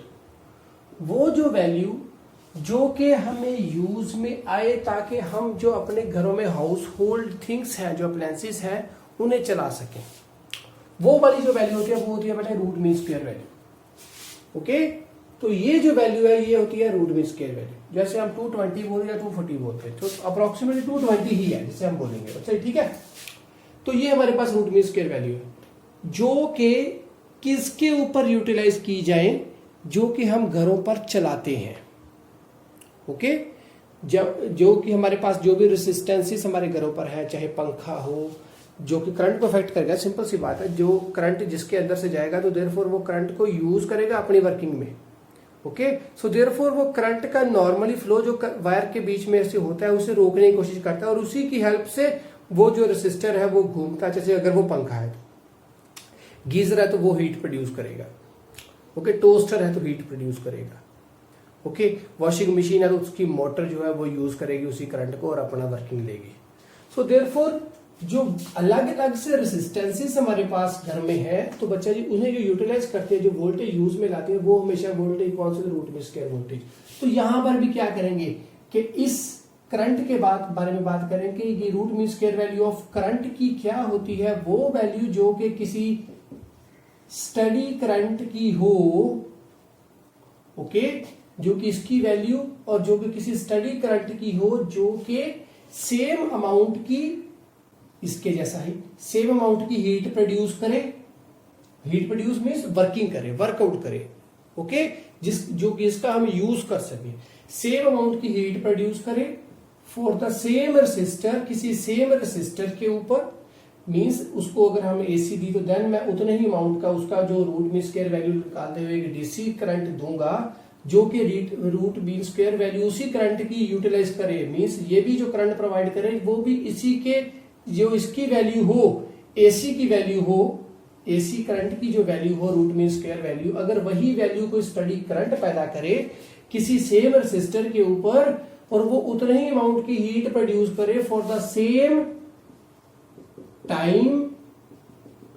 टाइम भी सेम हो और सर्किट भी सेम होना चाहिए। Circuit same means resistor same है। बात समझ में आई? पिछले केस में चार्ज सेम चाहिए था, ओके, कि जो वो करंट है उतना ही एक स्टडी करंट हो, मीन्स उसी का एक स्टडी करंट क्या, एक मीन निकाल दिया गया था उस केस में, जो कि सेम अमाउंट का चार्ज प्रोड्यूस करेगा सेम अमाउंट के सेम सर्किट के ऊपर for a same amount of time. But यहां पर क्या है कि वो एक हीट, वो नॉर्मल काम करे। तभी मैंने ये वोल्टेज पहले बताई कि यही वोल्टेज घरों में यूटिलाइज की जाती है काम करने के लिए, किसी भी रेसिस्टर को चलाने के लिए, लोड को चलाने के लिए। तो सेम अमाउंट की हीट प्रोड्यूस करे फॉर द सेम अमाउंट की सेम रेसिस्टर हो और टाइम भी सेम हो और सर्किट क्या होना चाहिए, सेम होना चाहिए। बात समझ में आ गई? तो root mean square value of AC current is equals to the steady current which will produces a same amount of heat as is done by the same resistor for the same amount of time for the same resistor for the same circuit। okay, circuit भी same होना चाहिए as is done by the AC source। okay, तो heat same, time same, resistor same और circuit same होना चाहिए। तो बचाइए वही जो ये हमारे पास रूट में स्क्वायर वैल्यू होगी वो क्या बन जाएगी, उस स्टडी करंट की वैल्यू बनेगी। ओके, तो वो स्टडी करंट क्या होगा, वो रूट मीन स्क्वायर वैल्यू होगा उसी एसी सोर्स का। ओके, तो अब कैसे करेंगे, तो फिर से स्टार्ट करें एसी वाले सोर्स से ही। तो हमें क्या पता है बच्चा जी, dq क्या है, dq बाई dt आई था, याद है।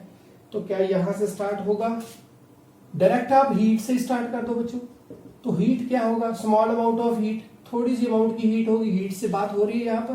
तो हीट से, क्योंकि उस वाले केस से करंट सेम थे, वो मीन करंट एक स्टडी करंट बनाता जो कि अमाउंट करता था सेम अमाउंट की हीट, सेम अमाउंट का चार्ज पैदा करता था। अब यहां पर सेम अमाउंट की हीट है तो हीट से स्टार्ट करेंगे। सो डीएच क्या बनेगा, I square into R Joule's law of heating, साथ में डी बन गया, थोड़ी हीट थोड़ा टाइम के लिए। तो ये बन गया। अभी इसके बाद क्या होगा, डिफरेंशिएट भी करेंगे बट यहां पर वैल्यू भी फिर करेंगे पहले। तो आर तो सिंपल बाहर निकाल लो पहले, फिर से क्या बनेगा, आई स्क्वायर साथ में sine square omega T. Okay, इसकी वैल्यू लिख दी आई की, ये बन गई, साथ में आ गया डी टी। तो अभी कौन कौन सी कांस्टेंट है, आई स्क्वायर साथ में आर, आई नॉट स्क्वायर साथ में आर कांस्टेंट आ गए। तो अंदर ये बना, तो दोनों साइड डिफरेंशिएट की तो यहाँ पर एच बन गया। तो यहाँ पर इसकी डिफरेंशिएशन करेंगे, इसकी with respect to d t, तो वो क्या बनेगा, साइन स्क्वायर ओमेगा टी साथ में डी टी। अब ये स्क्वायर है, इसको आप एक आइडेंटिटी लगानी पड़ेगी क्योंकि इजी होनी चाहिए इंटीग्रेशन हमारी। तो उस केस पे आप क्या करोगे कि साइन स्क्वायर थीटा क्या होता है बच्चा जी, 1 माइनस कॉस 2 थीटा बाई 2। ये हमारे पास एक आइडेंटिटी है जो कि यहां पर हम लगाएंगे। तो यहां पर इसको लगाएंगे तो वैल्यू क्या बनेगी, 1 minus cos 2 omega T by 2, साथ में क्या आएगा, dt। ओके, तो यहां पर बन गया आई स्क्वायर, साथ में आ गया आर। ओके, तो यहां पर वैल्यू फिल करेंगे तो पहले ये 2 बाहर निकाल दो यहां से ही। तो यहां पर क्या बनेगा, इंटीग्रेशन आएगी अकेले 1 की, तो साथ में dt आ गया, माइनस दूसरी क्या होगी कॉस 2 ओमेगा टी की और साथ में भी dt आ गया। डन, क्लियर हो गया। तो लिमिट्स भी क्या फिल करें, टाइम भी सेम होना चाहिए। तो पिछले वाले केस में तो हमने बच्चा जी पूरे टाइम के लिए नहीं कर सकते थे, पूरे साइकिल के लिए नहीं कर सकते, पॉजिटिव और नेगेटिव इकट्ठा करके साइकिल के लिए नहीं कर सकते क्योंकि एट दैट टाइम 0 वैल्यू आनी थी। ओके, हाफ के लिए निकाला था तो 0.637 ऑफ आई नॉट आई थी पॉजिटिव के लिए। तो नेगेटिव के लिए अगर हम निकालते तो वो क्या आनी थी, माइनस 0.637 ऑफ आई नॉट। तो इसका मतलब मीन वैल्यू कहां से लेकर कहां तक लाई करती है, पॉजिटिव 0.637 से लेकर नेगेटिव 0.637 ऑफ आई नॉट तक। ओके, तो यहां पर बच्चा जी अब वो मीन के लिए था तो वो हम पूरे के लिए कर नहीं सकते थे। यहां पर क्या है कि पूरे के लिए करके देखो यार, क्योंकि यहां पर तो सिंपल हमें पता है वैल्यू ये रहेगी, हमारे घरों में ये वैल्यू आती है। ओके, वो पूरे हाफ सर्कल के लिए चलेगी क्योंकि वही अभी सेम अमाउंट का चार्ज तो प्रोड्यूस थोड़ी ना करेंगे, मीन थोड़ी ना निकालना, हमने रूट मीन स्क्वायर वैल्यू निकालनी है। सो देयरफॉर हम पूरा टाइम लेकर चलेंगे। पूरा टाइम क्या होगा, 0 से लेकर t तक। उस केस में भी हमने ट्राई की कि हमने पूरा ही टाइम लिया साइकिल का, बट हम ले नहीं सकते क्योंकि एट दैट टाइम वैल्यू 0 आनी थी, देयरफॉर हमने हाफ लेकर चले। यहां पर पूरा लेकर चलेंगे। तो ये हो गया। अब इसके बाद क्या बनेगा, h चल रहा था तो h क्या बन गया, अब I0 स्क्वेयर बाई 2। तो यहां पर बनेगा, इसकी इंटीग्रेशन आएगी हमारे पास t, ये था हमारे पास तो t ही आ गई, okay, with respect to time था। तो यहां पर भी वैल्यू फिल करेंगे, t 0 से लेकर t तक गया था, माइनस यहां पर इसकी क्या बनेगी अभी, cos 2 ओमेगा टी। पिछली बार हमने किया था sin ओमेगा टी का, तो वो आती थी हमारे पास minus cos omega T, but यहां पर cos ओमेगा टी है तो उसकी वैल्यू क्या होती है, simple sin omega T, minus नहीं रहेगा। तो यहां पर पहले ही माइनस है तो माइनस पहले बाहर रहेगा, तो अंदर वैल्यू क्या आएगी, sin, अब 2 ओमेगा टी है तो यहां पर भी आएगा 2 ओमेगा टी, तो साथ में जो वैल्यू थी तो वो नीचे आ जाएगी, तो उसके साथ में सिर्फ ओमेगा था तो यहां पर 2 ओमेगा तो वो नीचे आ गया, तो 0 से लेकर टी तक।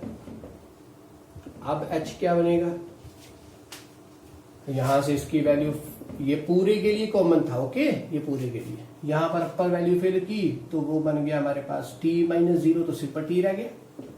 तो यहां पर भी अपर फिल करें तो वो क्या बनेगा, साइन 2 पाई, ओमेगा है तो इसको हम लिखेंगे 2 पाई, ओके, 2 पाई टी, यहां पर एफ आना था तो यहां पर टी मैंने नीचे लिख दिया, ओके। ये तो ओमेगा का बनाया, 2 पाई एफ का टी नीचे है, तो यहां पर एक टी था ये वाला, तो यहां इसका टी का यहां पर अपर लिमिट फिल कर दे, टी एक, नीचे क्या आ गया हमारे पास, इसी वैल्यू के पूरी के नीचे हमारे पास आएगा वैल्यू, तो ये इसके लिए था, तो इसे अभी ये पूरा एंगल था, ओके, ये पूरे एंगल पे फिलिंग हुई है, ओके, याद रखना ये पूरे एंगल की फिलिंग है, 2.2 है, मीन्स 2 into 2 है, तो ये पूरा 2 ओमेगा था, इसको मैं बाहर निकाल देता हूं यहां पर बच्चों, 2 ओमेगा, ओके, तो ये मैंने यहां से बाहर निकाल दिया इस पूरे का। अभी ये सारे का नहीं है, इसी का ये 2 ओमेगा, तो ये इसी के सामने मैंने बाहर निकाला, तो यहां पर क्या बनेगा, अभी इसमें 0 फिल कर दें, तो 0 फिल करेंगे तो ये 0 हो गया, तो साइन 0 की वैल्यू 0, तो ये पूरा ही चीज 0 हो जाएगी, ओके, क्योंकि यहां पर t की वैल्यू 0 फिल कर दो तो सारा 0 ही हो गया ना, साइन 0 0 हो गया, तो ये चीज पूरी ऐसी रहेगी। अब क्या रहा, अब देखिए इसके अंदर यहां पर क्या बचा, तो आइडेंटिटी जो थी, इसको मैं भी रेस कर देता हूं, आपने लिख ली होगी आइडेंटिटी क्या है, लिख लो एक बार,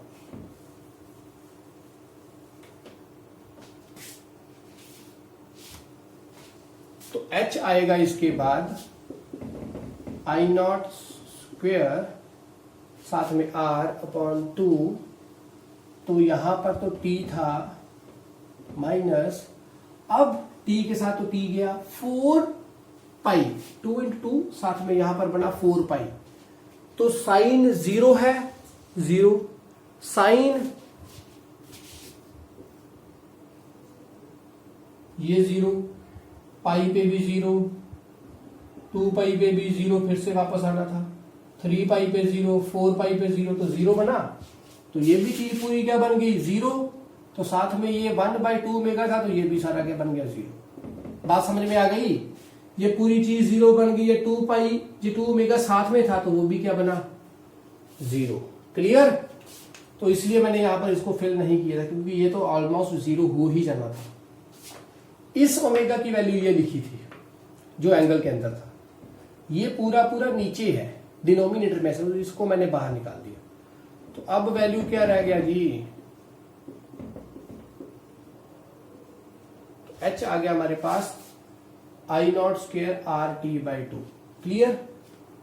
तो ये आ गया एसी से। अब वो डायरेक्टली किसके बराबर होता है, स्टडी करंट का। स्टडी करंट में आरएमएस वैल्यू होगी, तो उसके लिए मैं क्या लिखूंगा, अभी हीट के लिए है ये भी, तो वो क्या आएगी हमारे पास h, that value of current निकालना, तो हीट के लिए क्या होगा, उसके लिए भी h होगा, ओके। अभी स्टडी के लिए लिखाकर चलूंगा h, तो वो बनेगा I स्क्वेयर,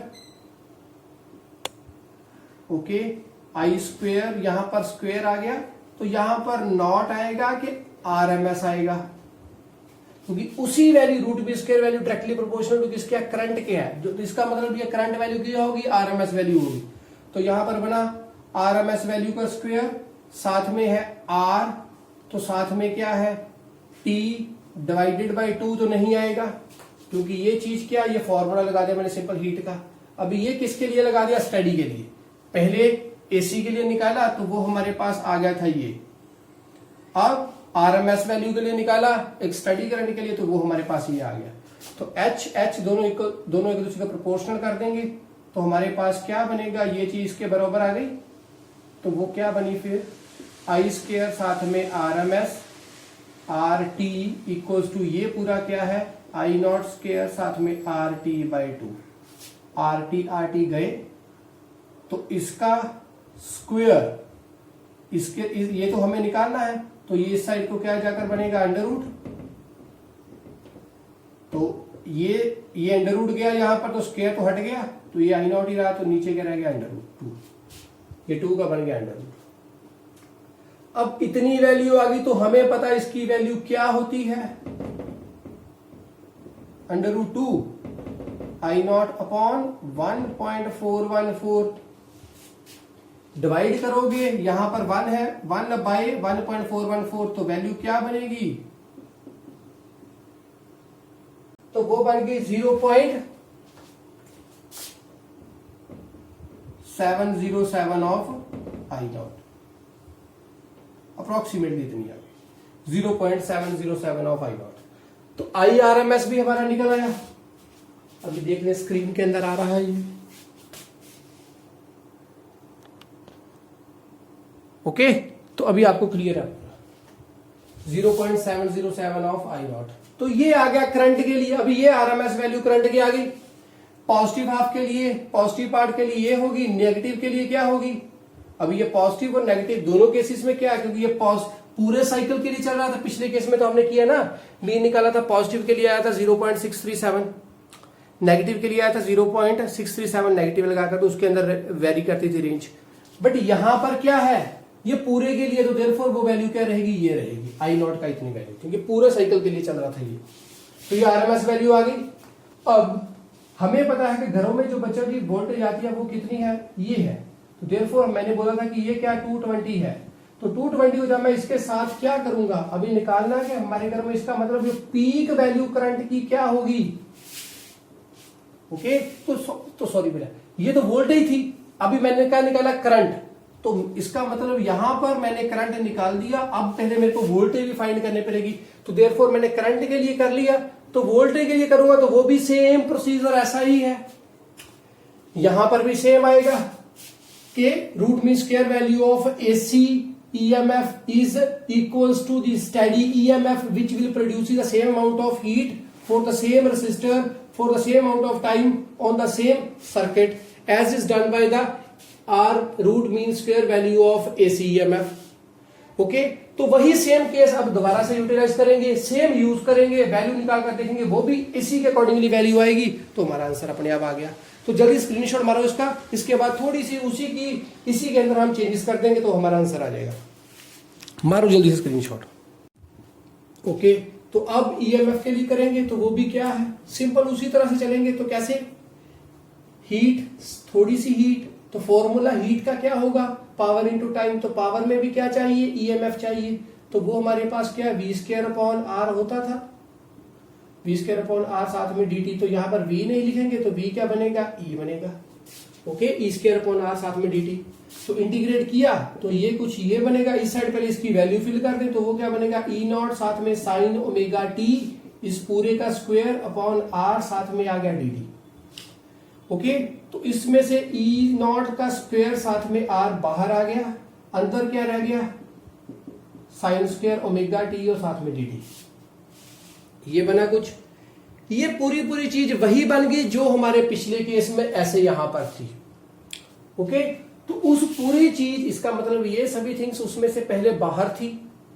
ओके, यहां पर भी ऐसे ही होगा। पहले इसका मैं फॉर्मूला लिखूंगा, आइडेंटिटी लगाऊंगा, तो वो क्या बनेगा, E0 का स्क्वायर साथ में R। तो यहां पर साइन स्क्वायर थीटा वैल्यू क्या, इसकी आइडेंटिटी क्या है, 1 - cos 2 थीटा अपॉन 2।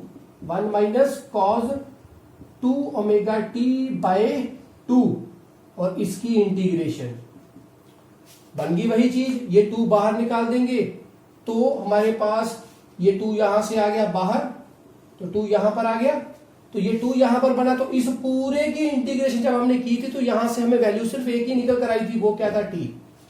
ये टी ही एक निकला था बस यहां से जो साथ में लगा था, बाकी सब जीरो था। तो वही केस पूरा रहेगा।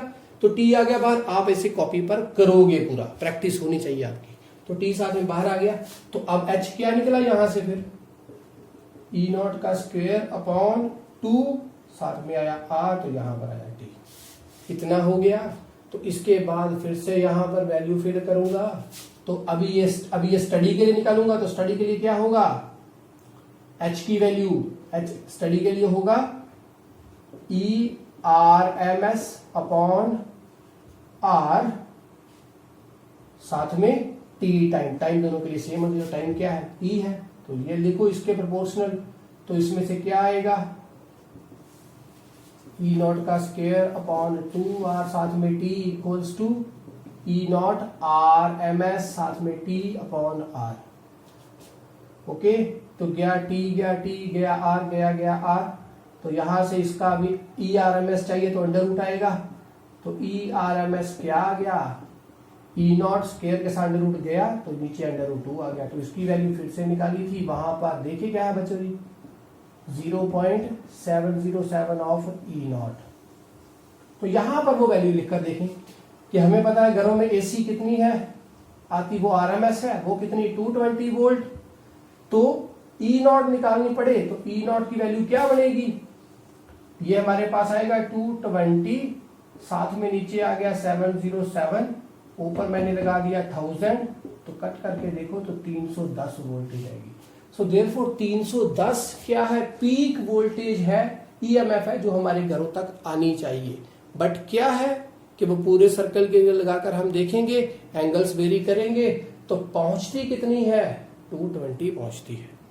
ओके, पीक कितनी है, इतनी है। आरएमएस कितनी है, इतनी है। ओके, 310 में से आरएमएस जो यूटिलाइज होगी, पीक आ गई, आरएमएस भी होगी कितनी 220। क्लियर, डन है। अब एक छोटा सा टॉपिक बच्चों हमारा जो बाकी है, एक और केस। हमें अक्सर ऐसी बात बोली जाती है, आपको क्वेश्चन भी पूछा जाएगा कि क्या 220 वोल्ट एसी ज्यादा हमारे लिए क्या बुरी है कि जहां 220 वोल्ट की डीसी, दोनों में से हमें एक्स्ट्रा शॉक किस में ज्यादा पड़ेगा, कौन सी हमारे लिए बहुत हानिकारक है।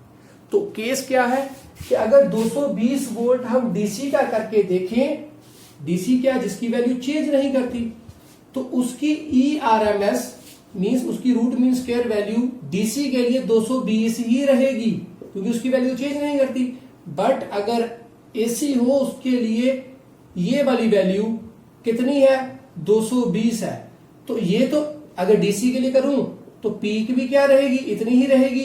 बट अगर एसी के लिए करूं तो इसकी एसी कितनी वैल्यू बनती है 310, यहां पर फाइंड की थी पीक वैल्यू। सो देयरफॉर इसकी पीक वैल्यू 310 है, उसकी 220 है। तो बहुत ज्यादा हमारे लिए बुरी कौन सी है, एसी है। ओके, तो समझ में आया कि हमारे लिए हानिकारक कौन सी है ज्यादा, एसी वाला केस। तो ये भी हो गया। एक लास्ट टॉपिक हमारा बचा बाकी है, वो क्या है, transient current. Transient current mean क्या, जब मैंने इस टॉपिक को स्टार्ट किया था वहां पर ही हमने एक केस पढ़ा था कि अगर रेसिस्टर अकेला लगा था, जैसे अब तक हमने पढ़ते आ रहे हैं, और डीसी साथ में लगा, तो एट दैट टाइम जब हम वोल्टेज प्रोवाइड करते थे, एट दैट टाइम करंट भी साथ साथ चलता था। मींस करंट कुछ भी टाइम नहीं लेगा, जीरो से लेकर मैक्सिमम लेवल एकदम से पकड़ लेगा।